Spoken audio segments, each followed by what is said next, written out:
लेकिन अभी फिलहाल महाराष्ट्र में क्या कुछ चल रहा है जानने के लिए मेरे सहयोगी ऐश्वर्य प्रधान का रुख करेंगे, जो हमारे साथ सीधा जुड़ गए हैं। ऐश्वर्य, बयानबाजी के दौर के बीच में, सियासी बैठकों के दौर के बीच में फिलहाल अभी का लेटेस्ट अपडेट क्या है?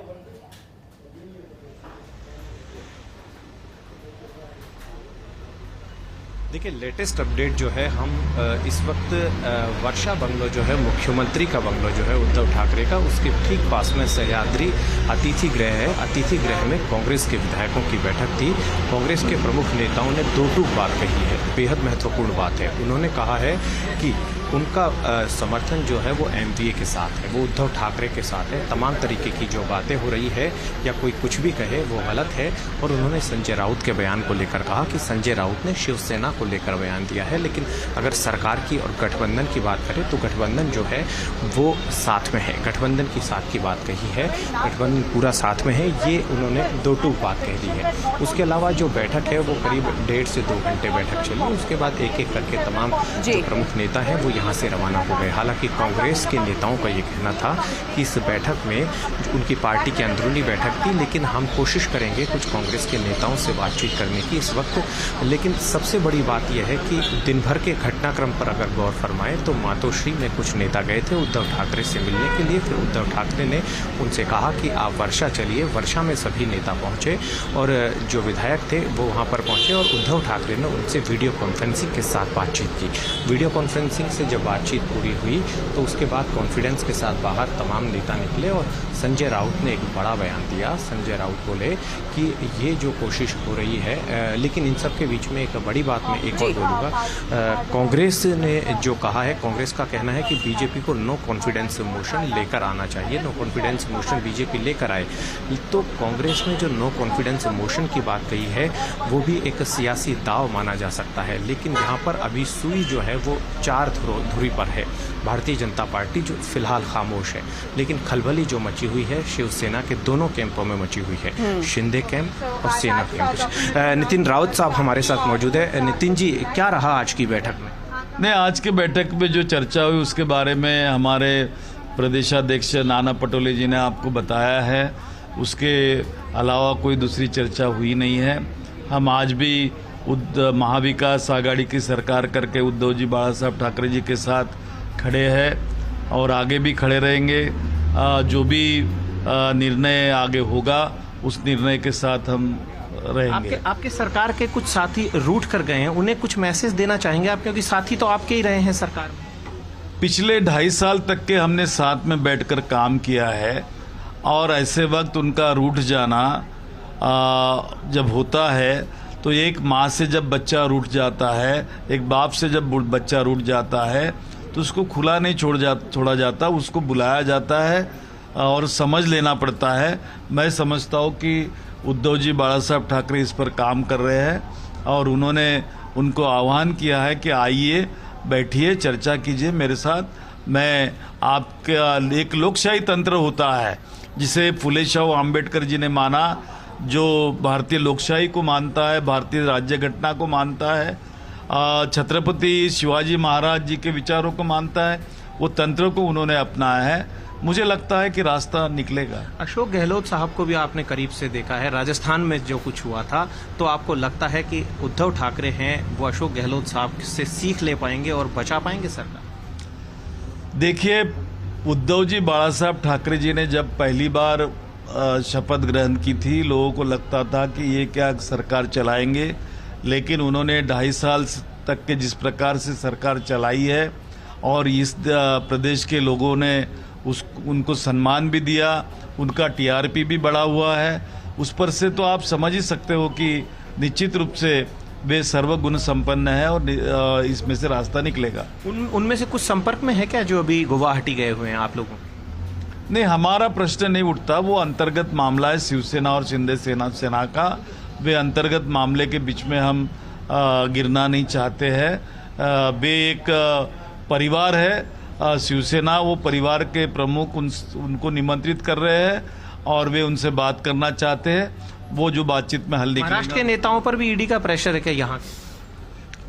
मुझे उसके बारे में कोई जानकारी नहीं, लेकिन जिस प्रकार से सरकार को टॉपल किया गया है, करने की कोशिश चल रही, निश्चित रूप से ईडी और आईटी का उस पर प्रेशर है।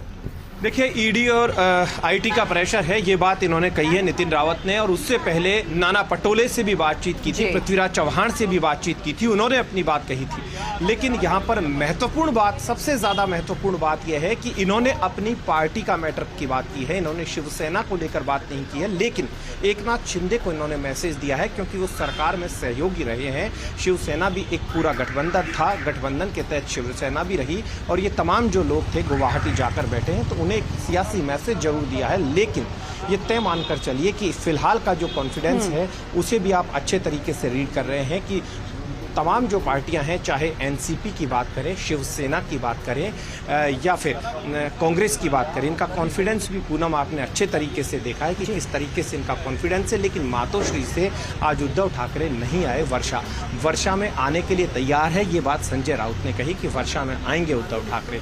और उन्होंने ये भी कहा है कि 21 विधायक, हालांकि 17 भी बताए गए, 18 भी बताए गए, 21 विधायक भी बताए गए कि वो विधायक संपर्क में हैं, उन्हें प्रेशर में ले जाया गया है, उनके ऊपर दबाव है, उनका अपहरण किया है, तमाम तरीके की बातें कही है। लेकिन एक बात और चल निकली है, बात ये चल निकली है कि एकनाथ शिंदे जो है उन्होंने कानूनी सलाहकारों से सलाह ली है। ऐसे में कौन सी सलाह लेने के बाद वो राज्यपाल के पास कब आते हैं, ये देखना होगा। बिल्कुल देखने वाली बात होगी। ऐश्वर्या, आपके पास एक बार फिर से लौटेंगे, अब बने रहिए हमारे साथ। गुवाहाटी में फिलहाल क्या कुछ चल रहा है, जहां पर तमाम विधायक जो हैं वो शिंदे के साथ एकजुटता दिखाते नजर आ रहे हैं, उनका भी रुख कर लेते हैं। शिवेंद्र, क्योंकि अब बयानबाजियों का दौर शुरू हो गया, कहा जा रहा है कि मजबूरन और बिना मर्जी के उनको रखा गया है, उनको लेकर जाया गया है। वहां के कई विधायक परेशान हैं जो कि संपर्क में हैं उद्धव ठाकरे के। संजय राउत का ये बयान आया और कई और बयानबाजी शुरू है, लेकिन फिलहाल आंकड़ा तो बढ़ता जा रहा है। क्या सियासी हलचल?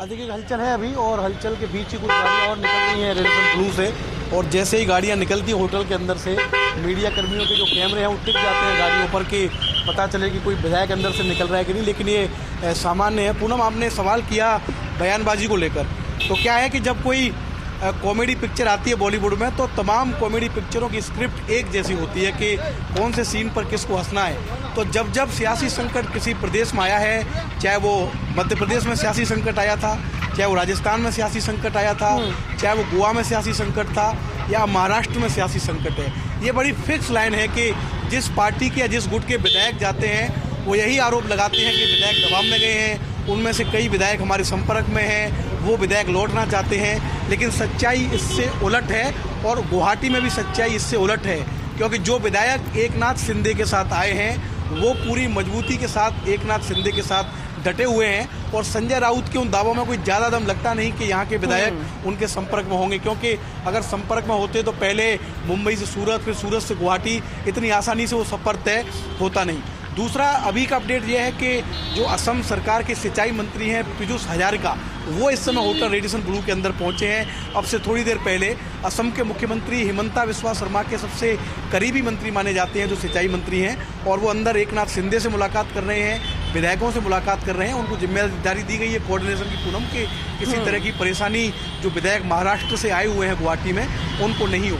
आज के पूरे दिन की हम बात करें पूनम, तो आज का पूरा जो दिन है वो बयानबाजी, वीडियो, ट्विटर, प्रेस कॉन्फ्रेंस, इन्हीं में निकला है। ठोस तौर पर आज जिन फैसलों की या जिन चीज़ों की उम्मीद की जा रही थी उसमें से कुछ नहीं हुआ। आज उम्मीद की जा रही थी कि हो सकता है कि बीजेपी की इस पूरे एपिसोड में एंट्री हो, बीजेपी फ्लोर टेस्ट की मांग करे, ऐसा नहीं हुआ। आज उम्मीद की जा रही थी कि एकनाथ शिंदे चुनाव आयोग में दावा करें कि 1/3 से ज़्यादा विधायक मेरे साथ हैं, अब शिवसेना पार्टी मेरे को चाहिए, ऐसा नहीं हुआ। आज उम्मीद की जा रही थी कि डिप्टी स्पीकर नोटिस जारी करें विधायकों को। और बीजेपी पर भी आरोप यहां पर लग रहे थे, और ये जानकारी ले लेते हैं मेरे सहयोगी ऐश्वर्या से। शिवेंद्र, जो कि अभी फिलहाल महाराष्ट्र में है। ऐश्वर्या, कहते हैं कि हाथी के दांत दिखाने के कुछ और होते हैं और खाने के कुछ और होते हैं, और ये मुहावरा फिलहाल बीजेपी पर आ रहा है, क्योंकि जो फ्रंट फुट पर कुछ नहीं कर रही लेकिन पीछे से वो बहुत कुछ कर रही है, ये आरोप लग रहे हैं। तो इसे लेके कोई जानकारी, कोई अपडेट?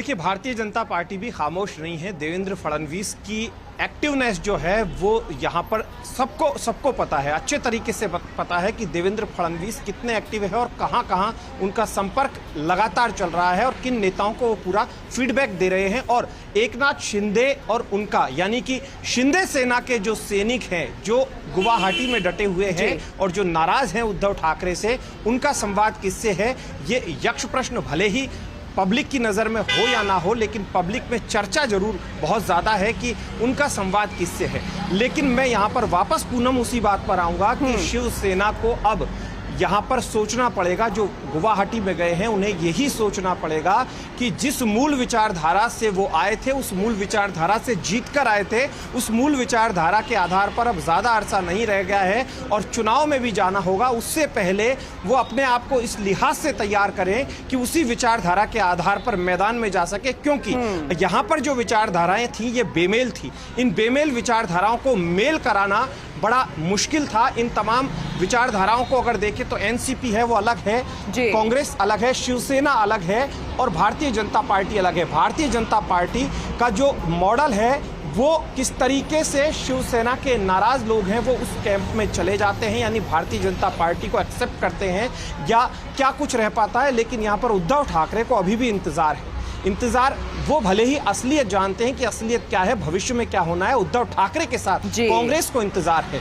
यहाँ पर एनसीपी जो है वो खामोश है। शरद पवार को भले ही बहुत बड़ा लीडर लेकिन कई विधायकों की नाराजगी थी, मंत्रियों की नाराजगी थी, ये भी उद्धव ठाकरे जानते थे, लेकिन हुआ कुछ नहीं। और अभी भी यही कहा जा रहा है कि वो अभी भी मार्मिक अपील कर रहे हैं और अपना घमंड नहीं छोड़ रहे हैं। वहीं मेरे सहयोगी शिवेंद्र लगातार बने हुए गुवाहाटी से होटल के बाहर, जहां पर अंदर तमाम विधायक शिंदे के साथ है, उनका रुख करते हैं। शिवेंद्र, जैसे कि आप जानकारी दे रहे थे कि सियासी हलचल तो बहुत कुछ है और कल लैटरबाजी हुई, आज ये तस्वीरें सामने आई जिसमें दम भरा गया विधायकों के आंकड़ों के साथ, तो क्या अब कोई एकता दिखाती हुई कोई तस्वीर या कुछ इस तरीके की घटना सामने आ सकती है शिंदे की तरफ से?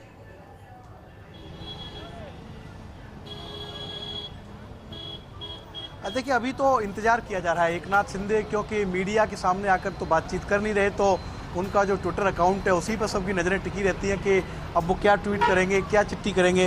लेकिन पूनम, मैं फिर आपको पुरानी बात जो मैं आपको बता रहा था कि ये लड़ाई लंबी चलने वाली है। मुझे लगता नहीं कि हाल फिलहाल इस सियासी घटनाक्रम का अंत होगा।